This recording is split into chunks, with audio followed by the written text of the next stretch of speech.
Magandang gabi sa bawat isa. Muli, night devotion tayo.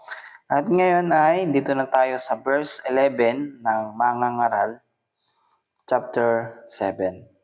Verse 11 hanggang 20 yung ating babasahin. At yun, umpisa na natin. Ang taong nagtataglay ng karunungan ay higit na mainam kaysa minamanang kayamanan. Ang tulong na magagawa ng karunungan sa tao ay tulad ng magagawa ng salapi. Ang tao ay may liligtas ng kanyang karunungan at ito ang kabutihan ng kaalaman. Pag-isipan mong mabuti ang ginagawa ng Diyos, sino ang makapagpatuwid? Sino ang makapagtutuwid sa binaluktot niya? Magalak ka kung mainam ang takbo ng lahat ng bagay. Sa panahon ng kahirapan ay isipin mong parehong pinadala ng Diyos ang kaligayahan at kahirapan. Sino ang makakaalam kung ano ang mangyayari bukas sa loob ng maikling panahon? Ng aking pamumuhay, nakita ko ang lahat ng bagay, nakita ko ang tao ay namamatay kahit siya ay mabuti at masama at may masamang nabubuhay ng matagal.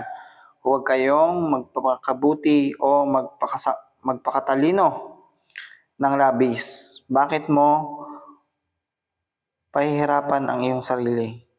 Ngunit huwag ring namang magpakasama ni magpakamangmang at baka naman mamatay ka nang wala sa panahon. Huwag kang magpakalabis ng kabutihan o kasamaan sa anumang kalagayan mo.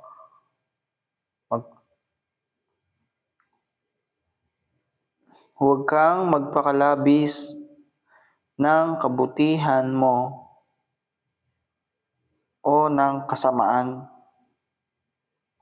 sa anumang kalagayan mo. Magtatagumpay ka kung may takot ka sa Diyos. Higit ang magagawa ng karunungan ng isang tao kaysa magagawa ng 10 hari sa lungsod. Walang taong nabubuhay sa daigdig na gumagawa ng mabuti at hindi nagkasala. So, yun. Ang aking natutunan dito sa verse 11 hanggang 20. Pasensya na ulit kayo sa aking pagbabasa ngayon at medyo magulo at medyo mabagal. Yun. Yun lang. Sana ay patuloy nyo pa rin akong suportahan. Yun. Ang aking natutunan dito ay itong verse 11 hanggang 12. Sabi dito, ang taong nagtataglay ng karunungan ay higit na mainam kaysa minanang kayamanan. Ang tulong na magagawa ng karunungan sa tao ay tulad ng magagawa ng salapi. So, yun. Ang taong nagtataglay daw ng karunungan ay higit na mainam kaysa sa minamanang kayamanan. So, yun.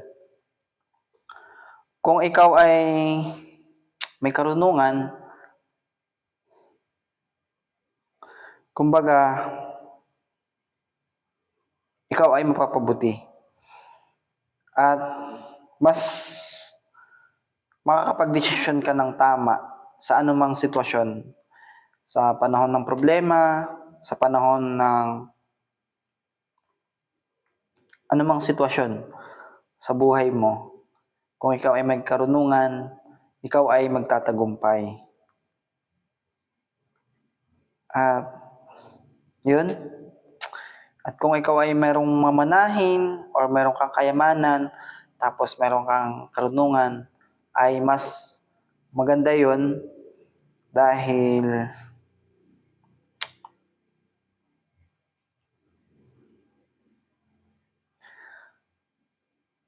na ano mo yung iyong sarili. Kumbaga na handle mo siya at yun, sana ay nakukuha mo yung gusto kong sabihin at sana naunawaan mo yung gusto kong sabihin.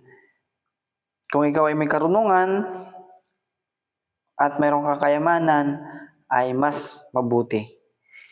Dahil sa anumang sitwasyon, anumang pagkakataon sa buhay natin, kung tayo man ay dumaranas ng,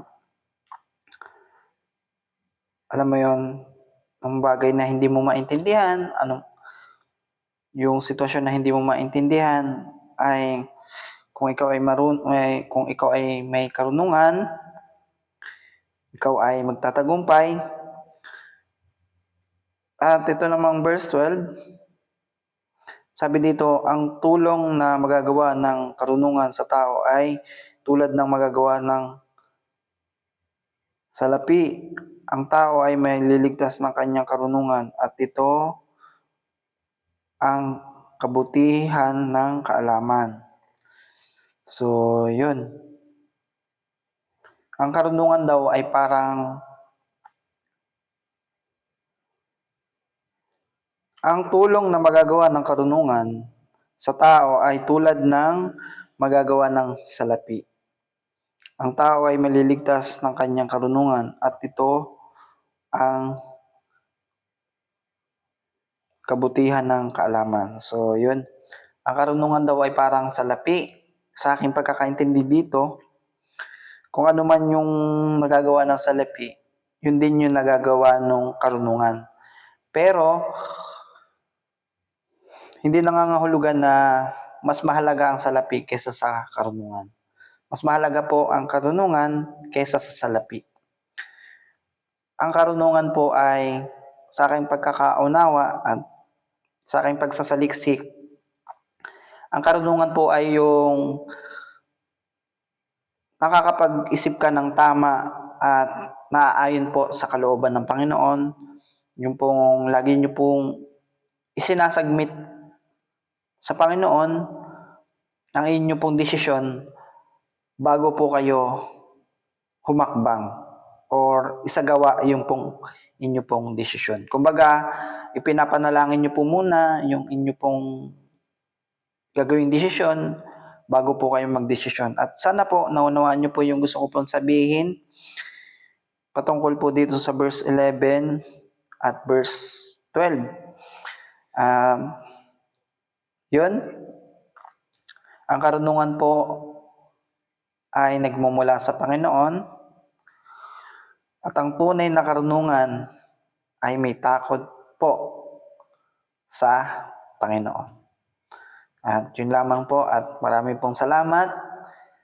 See you tonight devotion. God bless po and good night. Bye-bye po.